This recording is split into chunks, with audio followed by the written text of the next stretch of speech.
ભારતીય સેવામાં જોડાવું એ દરેક યુવાનનું સ્વપ્ન હોય છે, પરંતુ જો સિસ્ટમની એક નાની ટેકનિકલ ભૂલ તેમના સપનાને અધૂરી રાખે તો ઓનલાઈન ભરતી પ્રક્રિયામાં જિલ્લો ખોટો દેખાય અને અરજદારોને અન્ય જિલ્લામાં મોકલી દેવામાં આવે તો આ માત્ર ભૂલ નથી પણ યુવાનો સાથેનો અન્યાય કહેવાય.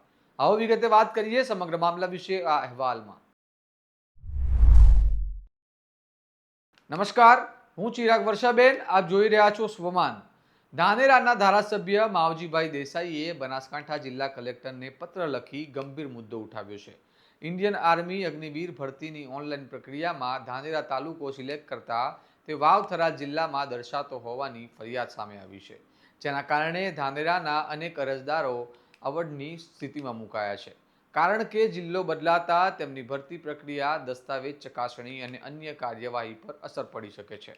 ધારાસભ્યએ પોતાના પત્રમાં સ્પષ્ટ રીતે જણાવ્યું છે કે આ ટેકનિકલ ખામીના કારણે ધાનેરાના યુવાનોને અન્યાય થઈ રહ્યો છે. પત્રમાં વધુમાં તેઓએ ઉલ્લેખ કરવામાં આવ્યો છે કે વાવથરા જિલ્લાના નવસર્જન પહેલા ધાનેરાને વાવથરા જિલ્લામાં સમાવેશ કરવાની હિલચાલ ચાલતી હતી, પરંતુ હાલ ધાનેરા બનાસકાંઠા જિલ્લામાં આવે છે, છતાં ઓનલાઈન સિસ્ટમમાં જિલ્લો ખોટો દર્શાવતા ગેરસમજ અને તકલીફો ઊભી થઈ રહી છે. ધારાસભ્યએ કલેક્ટરને વિનંતી કરી છે કે સંબંધિત વિભાગ સાથે સંકલન કરી ઓનલાઈન સિસ્ટમમાં તાત્કાલિક સુધારો કરવામાં આવે, જેથી યુવાનોને મુશ્કેલી ન પડે. સવાલ એ છે કે ડિજિટલ ઇન્ડિયાની વાતો વચ્ચે આવી ટેકનિકલ ખામીઓ કેમ રહે છે? ભરતી જેવી સંવેદન પ્રક્રિયામાં આવી ભૂલો યુવાનોના ભવિષ્ય સાથે રમખાણ સમાન છે. હવે જોવાનું રહ્યું કે તંત્ર આ મામલે કેટલી ઝડપથી કાર્યવાહી કરે છે અને ઓનલાઈન સિસ્ટમમાં સુધારો થાય છે કે નહીં.